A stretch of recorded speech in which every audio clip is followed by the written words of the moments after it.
Well, good morning. Do you want to know how to install this SwiftLock flooring from Lowe's?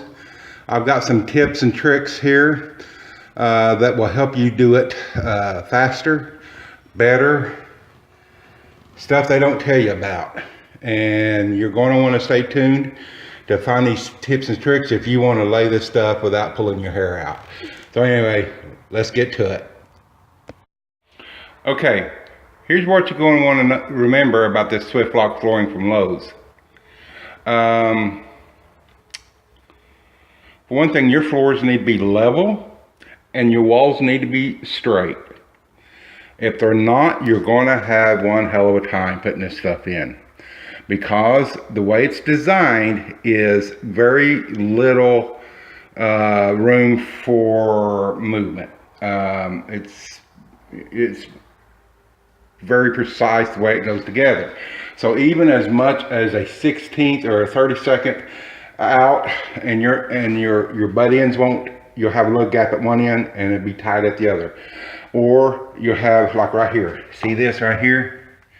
You got a little gap right there, and we put that thing back several times and it always slides back out, and the other end is tight as it can be.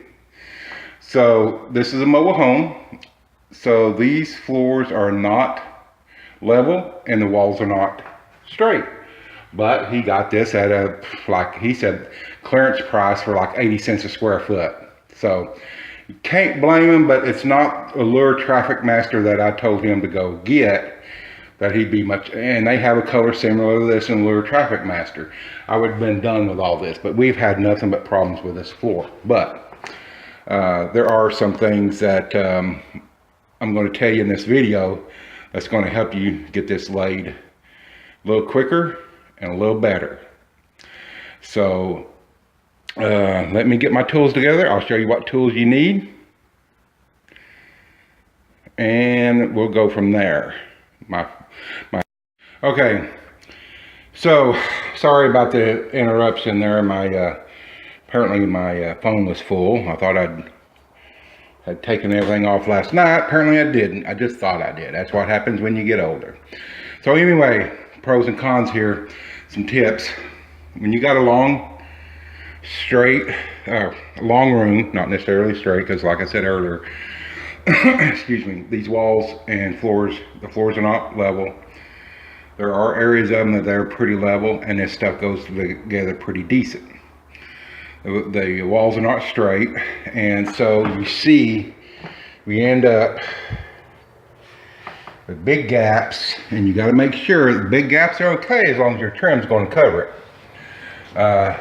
Trim I use is 1/2 inch. It's regular K molding, but when you got a long run like these rooms or something, go to one end, and what I do, I'll take a nail or screw and put it next to the wall. I kind of eyeball the wall and try to get the point that's pretty close to being even with the rest of the wall. And I'll come down at the other end. Then I will take a string line, chalk line, and snap me a chalk line so I know what's straight. Because if you don't get this straight, and this is what I hate about it, and you'll have gaps between your butt joints, and you have gaps between the long joints. I got one right in here someplace. I've also found some of this stuff is not perfectly, I mean, their tolerances are pretty tight, but there's some of them every once in a while that I'll be tight here and I'll be tight at the end, and I'll have a little gap in the middle. There's nothing to do, but right there's one right there, about a 30-second maybe. Now, yeah, I can put my fingernail in it. Now it's tight over here, I can't put my fingernail in. Over here it's tight. Right here, there's a gap. And this is going to get trash and dirt and everything else. It's just what you got to live with. I tried to talk this person into getting Lure Traffic Master from Home Depot, because so far it is the easiest, most durable floor I found. This is made out of some kind of pressed wood, laminate wood. He put it in the kitchen. Don't think it's a good idea. He got this stuff for the bathrooms. But anyway, here's what you're going to need. If you can, get you laminate kit. It has a little blocks and stuff in it.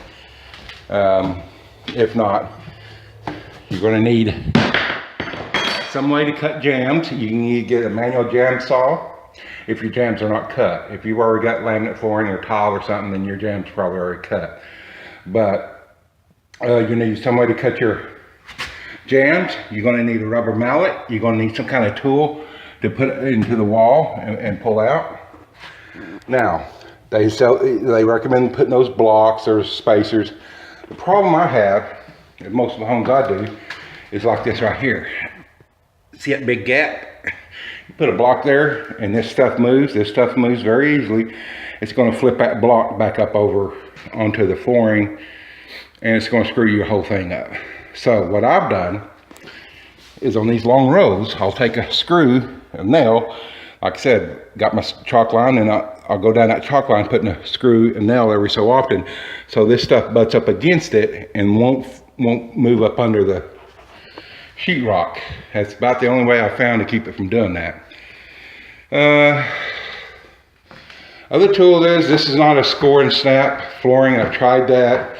You're going to need either those shears that cut the laminate off or miter saw. It is very dusty. We moved it in here because I was also cutting trim, and we got tired of working 16-foot or 14-foot long pieces of trim in and out that door. So anyway, you're going to need that rubber mallet. You're going to need a still helps to have utility knife.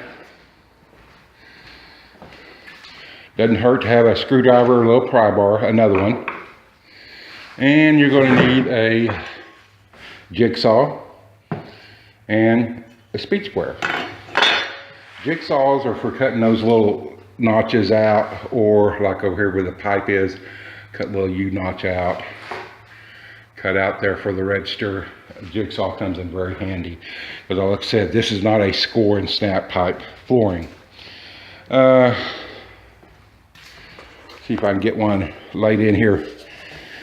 Now see, this is exactly what I was talking about. See how this is tight? There's a gap here. Yes, there again, it's as straight as we could get it. Now the trick to this stuff is, and also it likes to raise up. And you're just gonna have to live with that gap right there.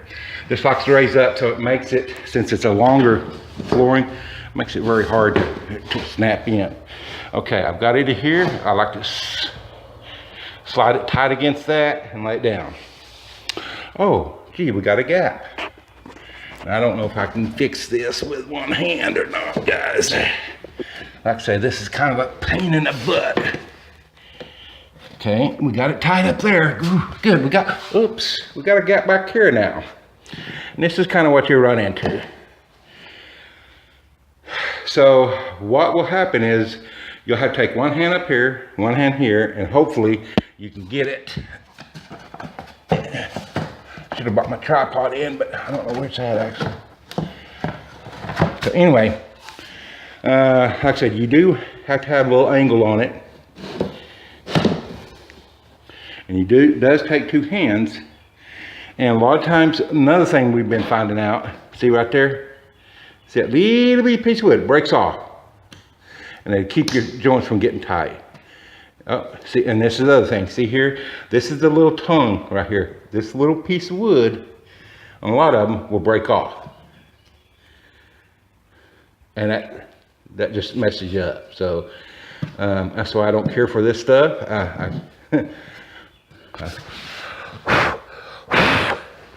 We've sweat and vacuumed this floor.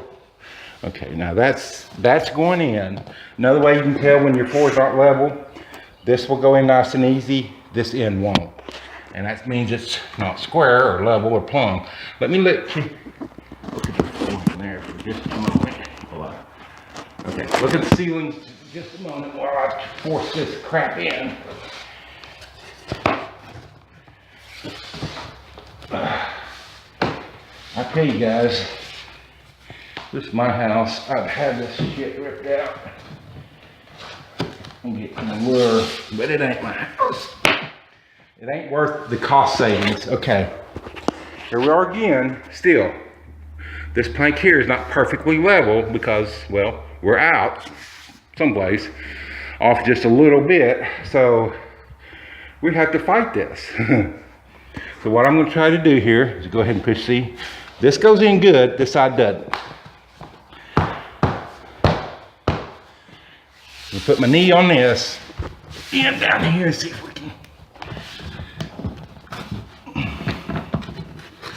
Okay, that's probably about as, no, we'll get it, I'll get it a little closer. I'll get the mallet. See, now I'm getting too close to the wall to really get a mallet in there, but I'll get it. Still super tight here, not so much here. Oh, damn it. There you hear it snap. What happened is it snapped it back out here. So this is the type of stuff you'll run into with this. You don't have, I've never had this problem with Lure, Traffic Master, even on unlevel floors.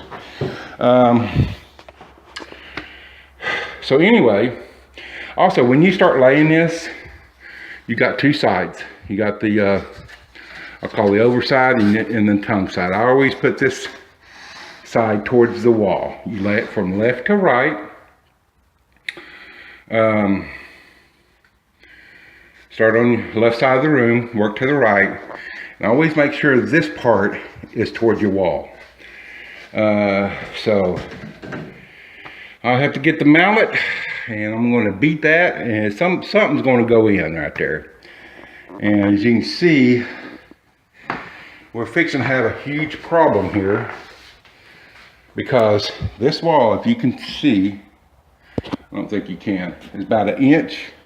This wall here, this is good framing right here. This wall here is about 1.5 inches to 2 inches that way from the next wall. So it's really going to screw me up, and then I just have this here to do. So anyway, Donald, Blue Collar DIY. Hey, like and subscribe.